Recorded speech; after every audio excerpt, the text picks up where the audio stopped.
Buenas noches, amados hermanos, en esta tarde.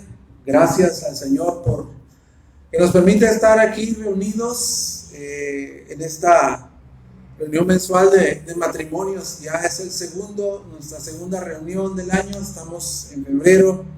Increíble, ¿verdad? Estamos cerrando ya febrero y Dios nos ha permitido poder volver a retomar esta reunión de matrimonios que es tan importante para nosotros.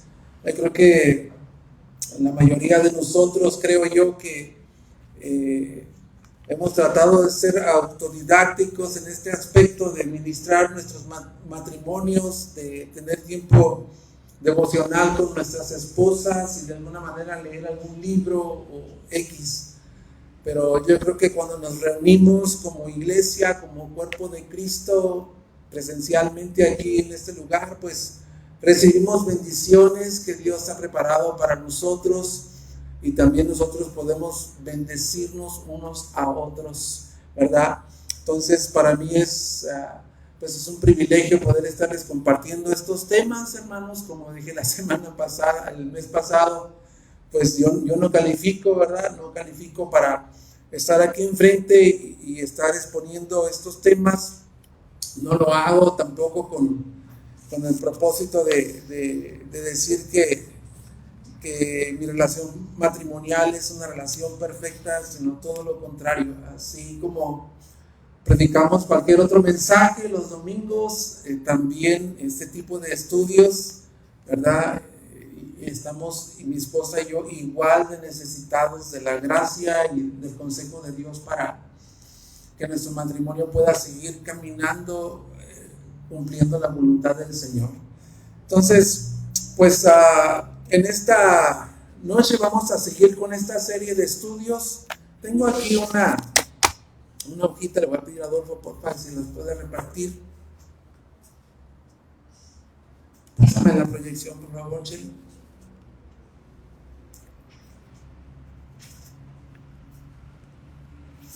No sé si recuerdan el mes pasado, ¿verdad? Que estuvimos viendo esta serie que hemos titulado El matrimonio sagrado, y esta frase que has retumbado en nuestros oídos, que dice: ¿qué tal si Dios diseñó el matrimonio más para hacernos santos que para hacernos felices? Esa es una pregunta. Y el mes pasado estuvimos viendo, ¿verdad?, que Dios tiene un plan para el matrimonio. ¿Cuántos se acuerdan del estudio del mes pasado? ¿Verdad? Espero que conserves esa hojita y la puedas consultar una y otra vez.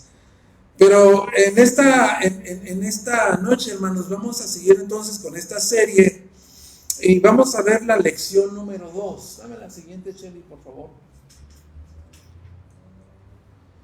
El título de la lección es Encontrando a Dios en el matrimonio. Este es el segundo tema de esta serie, el matrimonio sagrado. Como lo dije el mes pasado, pues es una recopilación de 3 libros de texto, uno de Gary Thomas, ¿verdad?, que se llama El matrimonio sagrado, el pacto matrimonial de John Piper y otro de Tim Keller. De estos 3 estamos haciendo un extracto para poder ver este estudio, y esta noche veremos Encontrando a Dios en el matrimonio. Esta es la lección 2. Y como dijimos el mes pasado, pues el propósito de estos estudios, hermanos, es poder usar nosotros de una manera más intencional o más bíblica, pues los desafíos que enfrentamos como matrimonios, los conflictos, los gozos, las victorias, todo lo que vivimos en nuestros matrimonios. Ese es el propósito de estos estudios, que todo esto nos ayuda a nosotros a acercarnos más a Dios y crecer en el carácter de la Cristo semejanza. Es decir, que cuando yo mire a mi esposa me mire a mí, pues pueda ver a Cristo, ¿no?, forjado en nosotros, un carácter piadoso como el de Cristo, con los frutos del Espíritu Santo. Ese es el propósito de los estudios. Entonces, Pues quiero empezar con una frase que venía en el libro. Es una frase de Noel Piper, la esposa de John Piper, y la vamos a poner aquí para que tú la puedas completar en tu hoja que se te repartió. Dice: el péndulo de nuestro matrimonio oscila y a veces tambalea, pero está suspendido desde arriba y asido firmemente por la gracia de Dios, no caerá al suelo. Es muy interesante esta afirmación que hace la esposa de John Piper, que después de tantos años casados con este ministro de Dios, pues puede decir esto, ¿no? Entonces, con eso, pues, nos dice a nosotros que el matrimonio, como dijimos, no es, Dios lo diseñó no tanto para que seamos felices, sino para que seamos más santos. Entonces, el tema de hoy es encontrando a Dios en el matrimonio. Y como introducción, pues quiero mencionar que la Biblia, en toda la Biblia aparece como un hilo dorado, atraviesa de Génesis a Apocalipsis, un hilo dorado en el que Dios compara la relación matrimonial con la relación que tiene Dios y su pueblo. Encontramos ese hilo dorado a través de toda la Biblia, de Génesis a Apocalipsis. Encontramos, ¿verdad?, ese hilo dorado donde Dios compara la relación matrimonial con la relación que Él tuvo entre Dios y su pueblo Israel. Y esto me lleva a mi primer punto. Vamos a ver el primer punto. Y el primer punto, hermanos, de esta lección es que Dios planeó el matrimonio como una señal que apunta hacia Él. Dios planeó el matrimonio, diseñó el matrimonio como una señal que apunta a Él. Vean tu Biblia ahí en Oseas, ve el libro de Oseas y estaremos leyendo el capítulo 2, versículos 16, 19 y 20. Oseas 16, 19 y 20.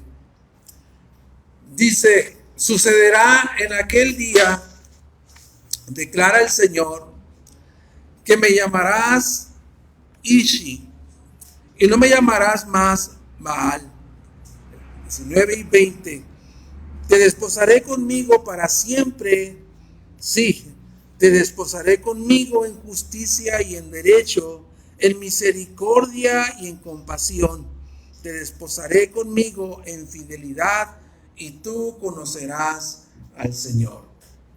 Profeta Oseas, entonces, hermanos, nos muestra la realidad asombrosa de que Dios ve a su pueblo como ve un esposo a su esposa. Te desposaré conmigo, dice el versículo 20, te desposaré conmigo en fidelidad y tú conocerás al Señor. El versículo 16 dice: sucederá que aquel día, declara el Señor, que me llamarás Ishi y no me llamarás más Baal. Ya no me vas a llamar Señor, me vas a llamar esposo. Hay un juego de palabras ahí. Entonces, Oseas nos muestra a Dios, que Dios ve a su pueblo como un esposo ve a su esposa. Para entrar un poquito en este juego de palabras que menciona Oseas, trasladándonos un poquito a lo que estaba sucediendo en ese entonces y por qué proclama esto el profeta Oseas en relación a Dios y a su pueblo como una relación entre esposo y esposa.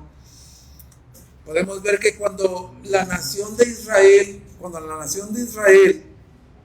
fue idólatra y adúltera y fue infiel al pacto que Dios hizo con ellos, Dios dijo que Israel pasaría de ser amante de Baal para ser la esposa restaurada de Dios. Eso es lo que está diciendo el profeta Oseas. Vas a pasar de ser, ¿verdad? Vas a pasar de ser la amante de Baal para ser la esposa restaurada de Dios. Dios proclamó por medio de Oseas que vendría un tiempo en el que Dios renovaría ese pacto con su pueblo de Israel. Renovaría ese pacto y su compromiso de tomar de nuevo al pueblo de Israel como su esposa. Y si pensamos un poco en eso, pues nos vamos a dar cuenta del gran amor de Dios, el gran amor de Dios, el conmensurable amor de Dios, la gracia de Dios para tomar este pueblo que fue infiel, este pueblo que fue adúltero, que fue tras los dioses paganos, y Dios prometió que vendría un tiempo. Él dijo, vendrá un tiempo en el que yo voy a restaurar este pacto que yo hice con Israel y voy a tomarla de nuevo, voy a tomarlo como si fuera mi esposa. Haré un compromiso con ustedes y yo seré su esposo. Tremenda declaración de Dios. Entonces, con esta analogía del matrimonio que Dios hace para mostrar que el matrimonio es una señal que apunta a Él mismo, todos nosotros necesitamos de esta analogía de Dios como esposo para poder entender el propósito de la relación matrimonial.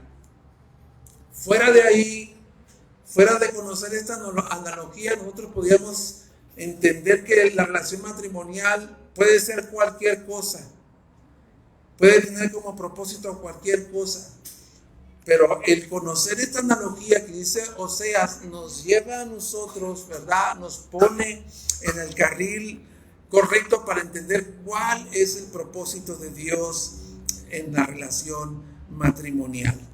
Y esto me lleva a mi segundo punto. Que es la perspectiva del matrimonio. La perspectiva del matrimonio. Acompáñame a Efesios capítulo 5.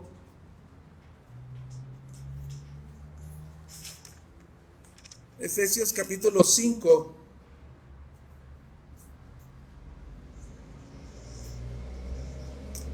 Y vamos a estar leyendo ahí del versículo 22 al versículo 33. Sígueme con tu vista si ya lo encontraste.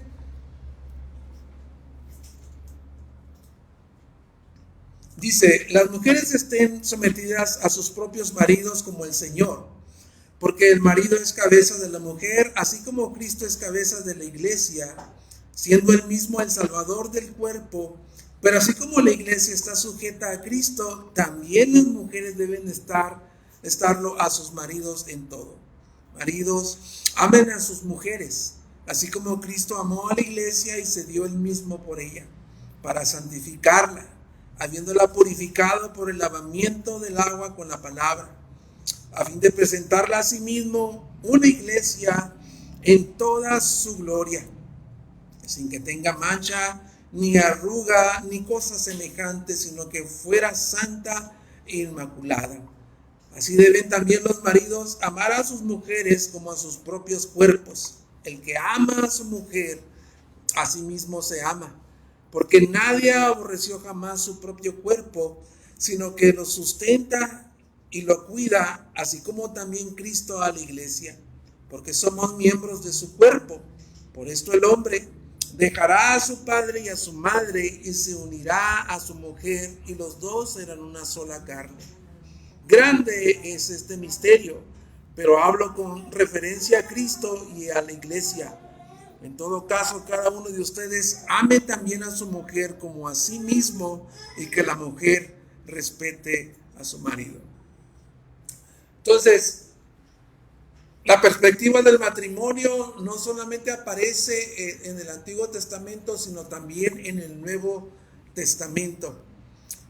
El propósito que Dios preparó desde el Antiguo Testamento se manifestó, ¿verdad?, en el Nuevo Testamento con la relación de pacto entre Cristo y su iglesia. Entonces, tanto Antiguo como Nuevo Testamento usan al matrimonio como una analogía central entre la relación de Dios e Israel y Cristo y la iglesia. Lo podemos ver claramente, ¿verdad?, en las citas que hemos leído. Entonces, Para nosotros, hermanos, entender esta analogía profundamente es crucial. Si queremos que nuestro matrimonio marche conforme al diseño de Dios, tenemos que entender profundamente esta analogía. Es esencial para que pueda funcionar el matrimonio conforme Dios lo ha diseñado.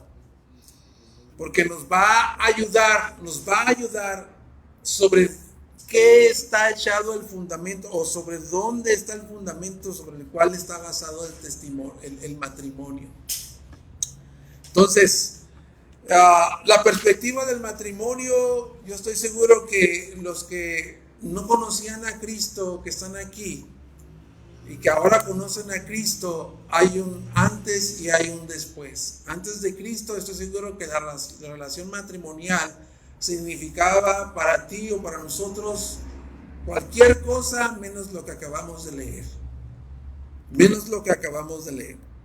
Entonces, podemos ver que en el mundo, hermanos, el significado del matrimonio es un simple contrato social.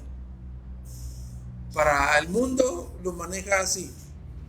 El mundo ve el matrimonio como un simple contrato social para satisfacer expectativas de vida, para satisfacer comodidades terrenales, deseos, etcétera, etcétera, etcétera. ¿Por qué tiene esta visión del matrimonio el mundo? Bueno, porque el pecado de egoísmo en el hombre y la esclavitud cultural han desvirtuado el glorioso propósito de Dios para el matrimonio. ¿Cuáles son las plataformas que están desvirtuando o que están contribuyendo para que el matrimonio siga viéndose como algo que no diseñó Dios? Las plataformas de hoy, pues el internet, la televisión, el cine, son las plataformas, ¿verdad?, donde se promueve este estilo de matrimonio, que simplemente es un contrato social. Si no cumples con la parte de satisfacerme, de proveerme, de darme todo lo que yo deseo en el matrimonio, pues simplemente lo cancelamos. Es como un contrato, no es una relación de pacto como la que habla Oseas y como la que habla Efesios. Y 1 Corintios 2:14 es un versículo conocido por nosotros, donde habla acerca del hombre natural, el hombre que no ha nacido de nuevo, que está en sus delitos, en sus pecados, no puede entender el propósito o el diseño del matrimonio, porque para él es locura lo que Dios ha diseñado en el matrimonio. 2:14 dice, pero el hombre natural no acepta las cosas del Espíritu de Dios, porque para él son necedad y no las puede entender, porque son cosas que se disciernen espiritualmente. Entonces, una de las causas por qué el matrimonio es un matrimonio que el mundo promueve como un contrato social es porque son ignorantes de los propósitos de Dios, están ajenos a los propósitos de Dios. El pecado del egoísmo, ¿verdad?, y la cultura en la que vivimos, pues han hecho que el matrimonio sea simplemente esto, un contrato social. Entonces, vemos la perspectiva centrada en Dios, que es la única verdadera, como vimos en Efesios 5:22 al 33. Todos estamos aquí casados, ¿verdad? Esperaba que estuviera un joven algo aquí que no estuviera casado todavía, pero estamos puras parejas, gracias a Dios. Entonces, si estamos casados o si hay alguien que está viendo y espera casarse en un futuro, nuestra motivación debe ser distinta a la del mundo de un contrato social, ¿verdad? Debe haber una visión bíblica en nosotros de una relación de pacto, como la que hay en Efesios.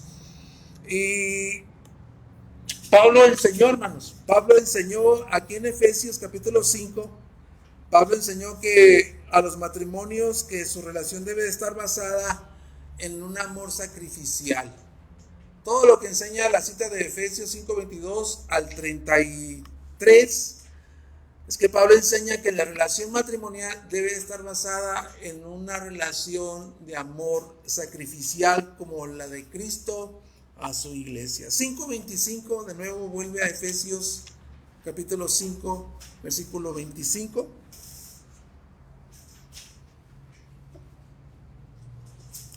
Maridos, dice, amen a sus mujeres, así como Cristo amó a la iglesia y se dio a sí mismo por ella.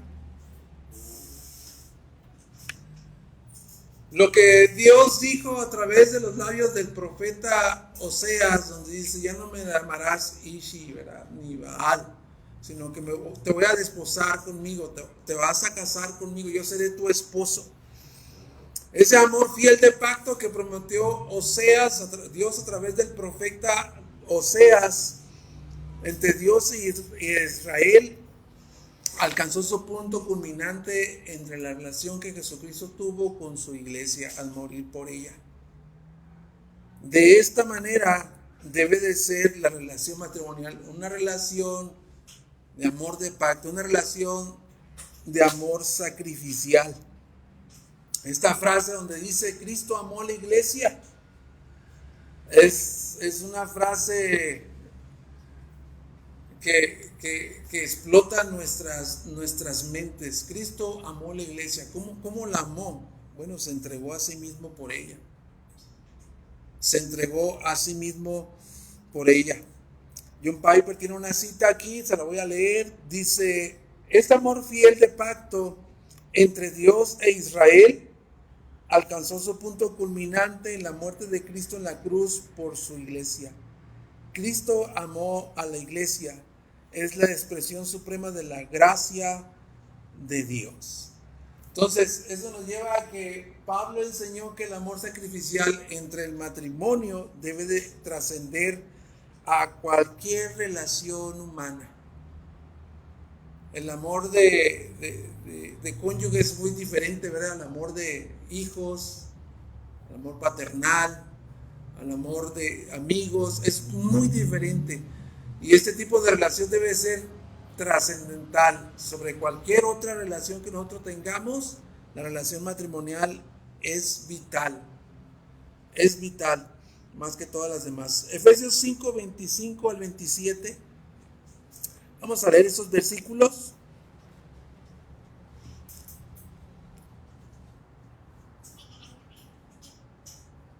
Dice, desde el 26 lo voy a leer. Dice, para santificarla, habiéndola purificada por el lavamiento del agua con la palabra, a fin de presentársela a sí mismo una iglesia en toda su gloria, sin que tenga mancha ni arruga, ni cosa semejante, sino que fuera santa e inmaculada. Santa e inmaculada. Híjole,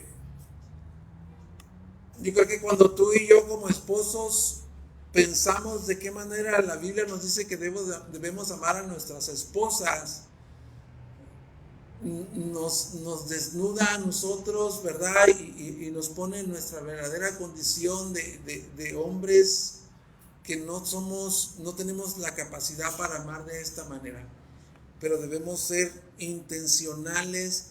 No podemos alcanzar esa medida, pero sí podemos tomar ese modelo de Cristo como amó a la iglesia. Dice que Cristo amó a su iglesia. ¿Cómo amó Cristo a su iglesia? ¿Cómo amó Cristo a su iglesia? Bueno, Cristo tomó una novia que no tenía pues nada atractivo, la compró, pagó por ella con su propia sangre y estableció un nuevo pacto con ella, un pacto inquebrantable en el que promete no separarse nunca jamás de ella. De ese tamaño, de esa dimensión es el amor de Cristo por su iglesia. Entonces dice acá, el segundo punto de inciso B, el matrimonio se trata de guardar y permanecer arraigado en ese pacto inquebrantable e indisoluble. 31 y 32, ahí en Efesios, dice: por esto el hombre dejará a su padre y a su madre y se unirá a su mujer y los dos serán una sola carne. Grande es este misterio, pero hablo con referencia a Cristo y a la iglesia. Entonces, ¿cómo debe ser el amor de pacto? Es un amor sacrificial, es un amor de pacto en el cual debemos nosotros guardar y permanecer arraigados en ese amor de pacto, como el de Cristo hizo a su iglesia. Un pacto inquebrantable, un pacto indisoluble. Piensa en lo que hizo Cristo, hermano. Dios establece el matrimonio entre Adán y Eva, lo diseña, y el Señor proclama: por esto declarará el hombre a su padre y a su madre, se unirá a su mujer, y los dos serán una sola carne. Si piensas en Cristo, vemos a Cristo abandonando la morada celestial, dejando al Padre, abandonando al Padre, ¿verdad? Viene por una novia que no es nada atractiva, la compra con su propia sangre. Con esa sangre firma un pacto de no separarse de ella nunca, jamás. Un pacto inquebrantable, indisoluble. De esta magnitud es el amor de Cristo. De esta magnitud es el amor de Cristo. Y de esta magnitud es nuestra responsabilidad como matrimonios, ¿verdad? Guardar y permanecer arraigados en este amor de pacto. Y lo glorioso del matrimonio es esta frase, ¿no? Los dos se unirán y serán una sola carne. Un pacto inquebrantable, indisoluble. Eso es lo glorioso del Evangelio. Es un misterio que estaba encerrado en Jesucristo y el amor que Él tuvo para su iglesia. Y eso me lleva a mi tercer y último punto. La fuerza motivadora que mueve el matrimonio debe de ser el complacer a Dios en todo. La fuerza motivadora en el matrimonio, que mueve al matrimonio, debe de ser el complacer a Dios en todo. Vamos a buscar ahí 2 de Corintios. Busca 2 de Corintios capítulo 5 y tenlo allí.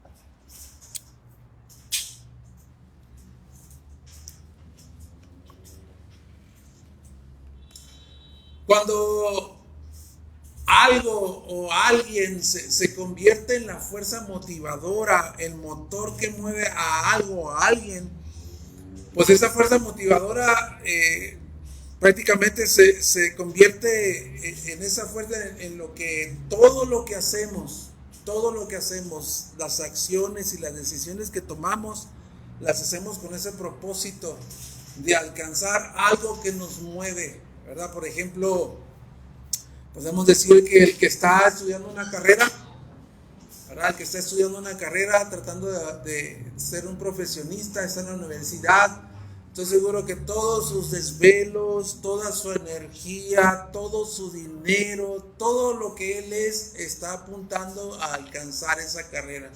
Su fuerza motivadora es alcanzar esa carrera. Si alguien practica una disciplina en un deporte, ¿verdad? Y quiere ser el mejor en esa disciplina, pues igual. Todo el sacrificio, todo levantarse temprano, todas las dietas, todo el ejercicio, es la fuerza motivadora que lo mueve para ser el mejor, ¿verdad? En esa disciplina, en ese deporte que haya buscado. Entonces, así debe de ser la fuerza motivadora que hay en el matrimonio. ¿Cuál debe de ser? Complacer a Dios. Complacer a Dios. Recuerdo una ilustración de alguien quien dijo que que iba una mamá con su hijo, ya, pues ya mayor, adulto, pero siempre había estado en las faldas de su mamá. Y andaban en un centro comercial y de repente aparece una muchacha muy bella, muy hermosa, ¿verdad? Y el muchacho pues fijó su vista en ella y le dijo a su mamá, ¿cómo me gustaría casarme con una mujer como ella? Pero como su mamá sabía que su hijo había estado bajo las faldas de ella todo el tiempo, le dice a su hijo, ¿ya la vistes bien? Y él dice, sí, ¿he visto los zapatos que trae? ¿He visto la ropa que trae, las joyas que trae?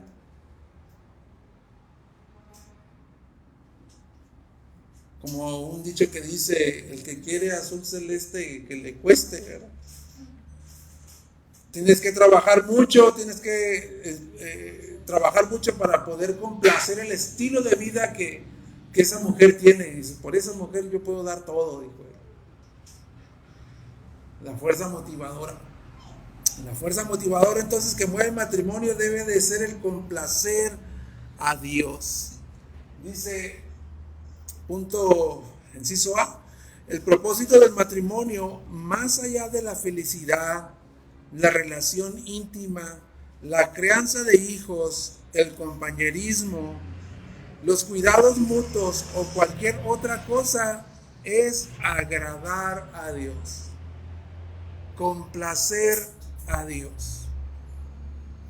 Segunda de Corintios 5:9. Ese es el sustento para ese punto. Dice, por eso, ya sea presentes o ausentes, ambicionamos agradar al Señor. Ambicionamos agradar al Señor. Entonces, bajo estos lentes de que el matrimonio debe de apuntar, la fuerza motivadora del matrimonio debe apuntar para agradar a Dios, entonces nosotros tenemos que empezar a ser más intencionales en nuestra relación matrimonial y tenemos que empezar a preguntarnos qué es lo que le agrada a Dios. En vez de preguntarnos qué es lo que me puede o me gustaría a mí en mi relación matrimonial. Esa es la pregunta que debemos hacernos. ¿Qué le gustaría a Dios? Ya no qué me agradaría a mí. ¿Qué le gustaría a Dios? Las decisiones que tú tomas, ¿verdad? Empezar a preguntarnos eso. Incisos B dice, para que en mi matrimonio la fuerza motivadora sea agradar a Dios, tengo que morir a mis propios deseos diariamente. Ahí es una de las cosas más intensas sobre nuestra manera de pensar o nuestro estilo de vida, ¿verdad? Que quizás nos cueste más. Pero para que la fuerza motivadora en nuestro matrimonio sea agradar a Dios, tengo que morir a mis propios deseos todos los días.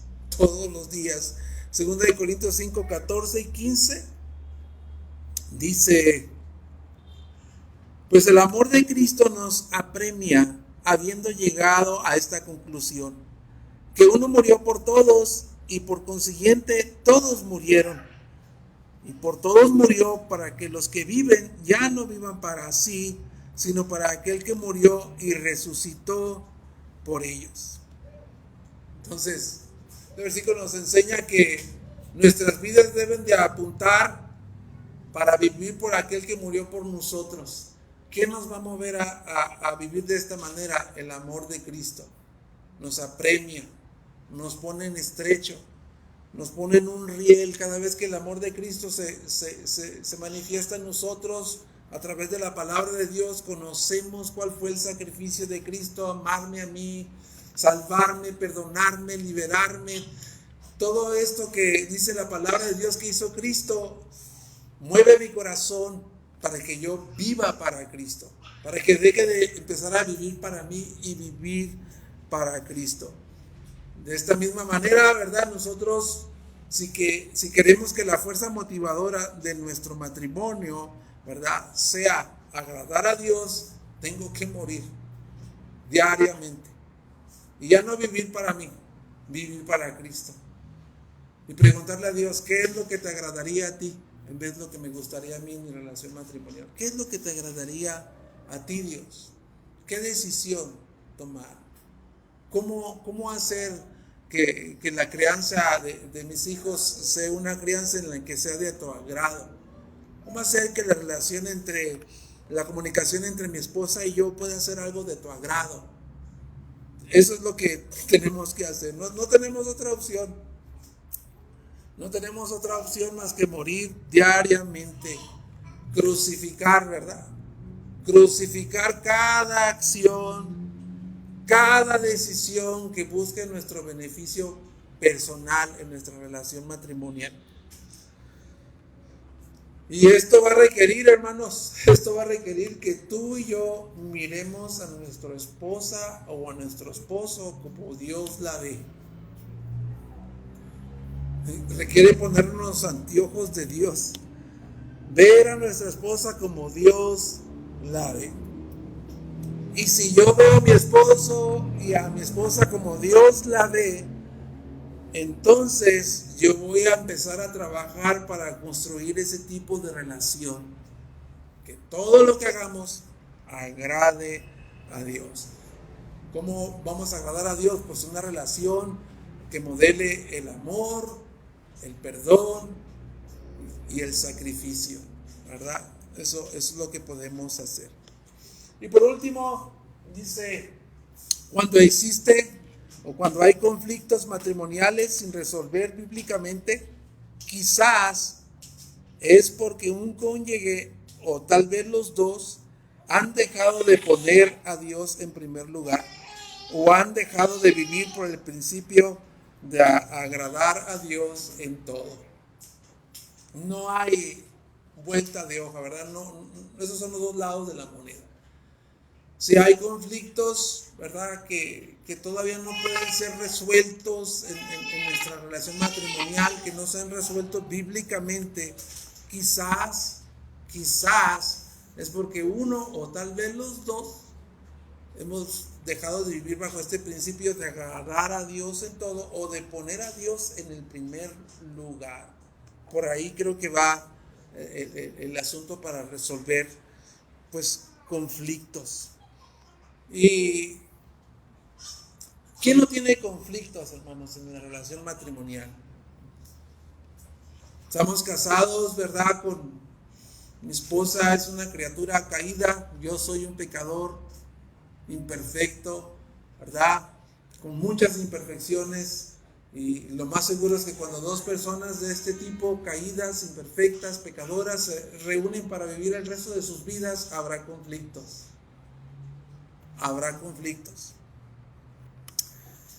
Y quiero leer ya para terminar lo que citó a Noel Piper, la esposa de John Piper. Ella escribió lo siguiente, te lo voy a leer. Dice: conozco algunas parejas que piensan y sienten de una manera tan similar que pueden trabajar juntos, ministrar juntos, servir juntos, vivir y crear hijos casi sin conflictos. Quizás existan parejas así, pero no es nuestro caso. Nuestras personalidades, hablando de ella y su esposa, de ella y su esposo, nuestras personalidades son diametralmente opuestas. He llegado a estar de acuerdo con lo que dice Ruth Graham, la esposa de Bill. Dice: si dos personas están de acuerdo, esto es lo que afirmó Ruth Graham, si dos personas están de acuerdo en todo, una de ellas es innecesaria. Si dos personas están de acuerdo en todo, una de ellas es innecesaria. Dios diseñó el matrimonio de esta manera, hermanos, para que nosotros podamos encontrar el amor sacrificial que hubo entre el Dios de Israel, que tomó a Israel como su esposa, que le fue infiel, ¿verdad? Que fue adúltera, pero Dios la volvió a retomar, renovó su pacto. Y después en Cristo, ¿verdad? Se cumple esa promesa donde Cristo viene y toma una novia, la compra con su sangre en una relación inquebrantable. Ese tipo de amor, ¿verdad? De pacto, ese tipo de amor sacrificial lo encontramos en el matrimonio, en la relación matrimonial como en ningún otro lado. El mes pasado estuvimos hablando, ¿verdad? De que nosotros como casados enfrentamos situaciones que los solteros jamás enfrentarán. Los solteros, ¿verdad?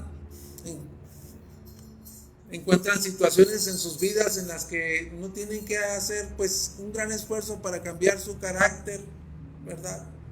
Pero nosotros, los que estamos casados, diariamente, hermanos, diariamente tenemos que invertir en nuestras propias vidas espirituales para poder reflejar a Cristo. Y como conclusión, dice acá: por la gracia de Dios podemos reconciliar y corregir cada acción y decisión que no haya sido sabia y que no honró nuestra relación matrimonial. Tomemos ese modelo para llegar a ser instrumentos de reconciliación en nuestros propios matrimonios. ¿Cuál es ese modelo? El modelo del ministerio de la reconciliación. Vamos a 2 de Corintios 5:17, con esto vamos a terminar. 2 de Corintios 5:17 y 21.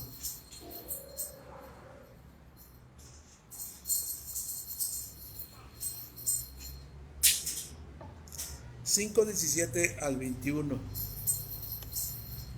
Dice: de modo que si alguno está en Cristo, nueva criatura es. Las cosas viejas pasaron, ahora han sido hechas nuevas. Y todo esto procede de Dios, quien nos reconcilió con Él mismo por medio de Cristo y nos dio el ministerio de la reconciliación. Es decir, que Dios estaba en Cristo reconciliando al mundo con Él mismo, no tomando en cuenta a los hombres sus transgresiones, y nos ha encomendado a nosotros la palabra de reconciliación. Por tanto, somos embajadores de Cristo, como si Dios rogara por medio de nosotros. En nombre de Cristo les rogamos, reconcíliense con Dios.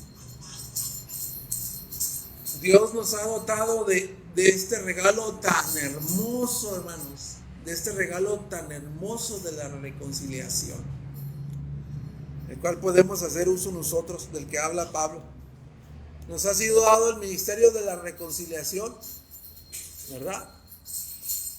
Y con esto no quiero decir, ¿verdad?, que con esto del ministerio de la reconciliación no quiero decir o dejar por sentado que quizás estamos distanciados o estamos en conflicto. No quiero decir eso, sino más bien quiero decir que por la gracia de Dios, nosotros, por la gracia de Dios, podemos reconciliar cada acción, cada decisión que no haya sido sabia y que no haya agarrado nuestra relación matrimonial. Ese hermoso regalo de reconciliación. Tomemos ese modelo y seamos nosotros mismos, hermanos, agentes de reconciliación en nuestro propio matrimonio.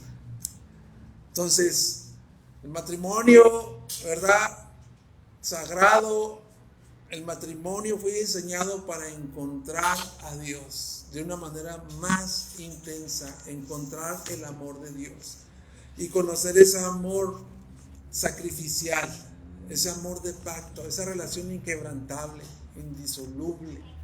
Y para eso nosotros, ¿verdad?, tenemos que saber cuál fue el plan, el diseño de Dios, ¿verdad?, en el matrimonio.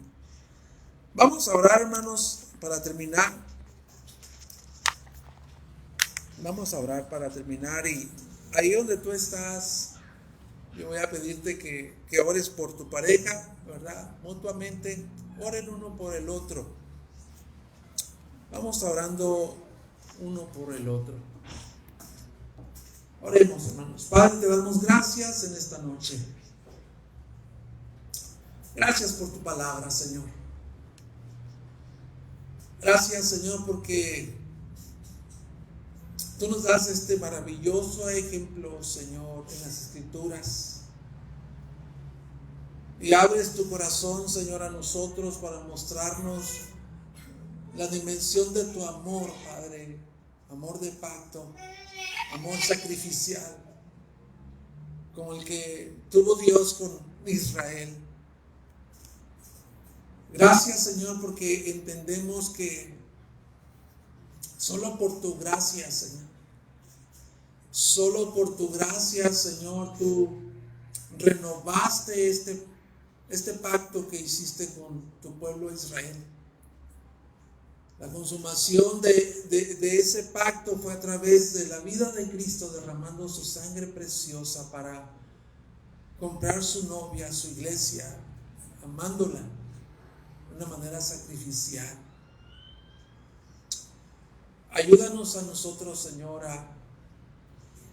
a que podamos recibir de ti, Señor, la capacidad para amar de esta manera. Sabemos, Señor, que somos criaturas redimidas, imperfectas, que cometemos malas decisiones, que, Señor, muchas veces fallamos,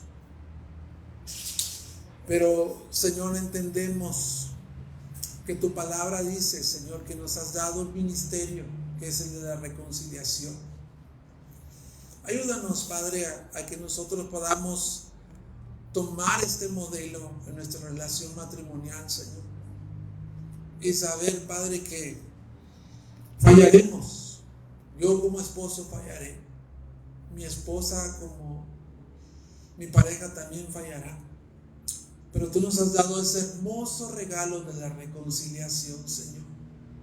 Nosotros mismos podemos entender ese enorme sacrificio de Cristo amando a esa iglesia que somos nosotros. Cristo tomando la iniciativa para redimirnos.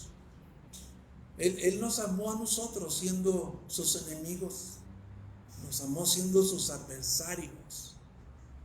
Él tomó la iniciativa para reconciliarnos con el Padre y derrumbó toda barrera, todo obstáculo entre Dios y nosotros. Ayúdanos, Señor, a nosotros a ser agentes de reconciliación en nuestro matrimonio. Y, Señor, danos la capacidad que necesitamos por medio de tu palabra, por medio de tu Santo Espíritu, Señor, para que la fuerza motivadora de nuestro matrimonio sea el agradarte a ti, Señor, en todo. Agradarte a ti en todo, Señor. En la crianza de nuestros hijos, en la comunicación, en nuestra relación con mi pareja, con mi esposa, en la, Señor, en la administración, Señor, la mayordomía, Señor, en la economía. En tantas cosas necesitamos tu consejo sabio, Señor.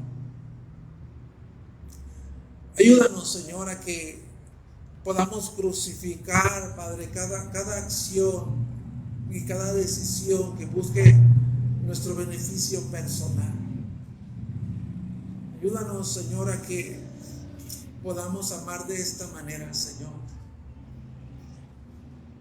Gracias te damos, Padre, porque sabemos, Señor, que tú, Señor, nos darás la palabra que necesitamos aprender cada día. Ministrarás nuestros corazones a través del Espíritu Santo con la palabra que necesitamos, Señor, en nuestra relación matrimonial. Yo bendigo a mis hermanos, Señor, que están aquí en esta noche. Padre, prospéralos en gran manera, Señor. Ayúdalos a que ellos también puedan tener en ti toda la gracia, toda la sabiduría que viene de ti, Señor, para criar a sus hijos como discípulos tuyos, Señor. Y ayúdanos, Señor, también a que mostremos este amor en nuestra relación, Señor, como Cristo.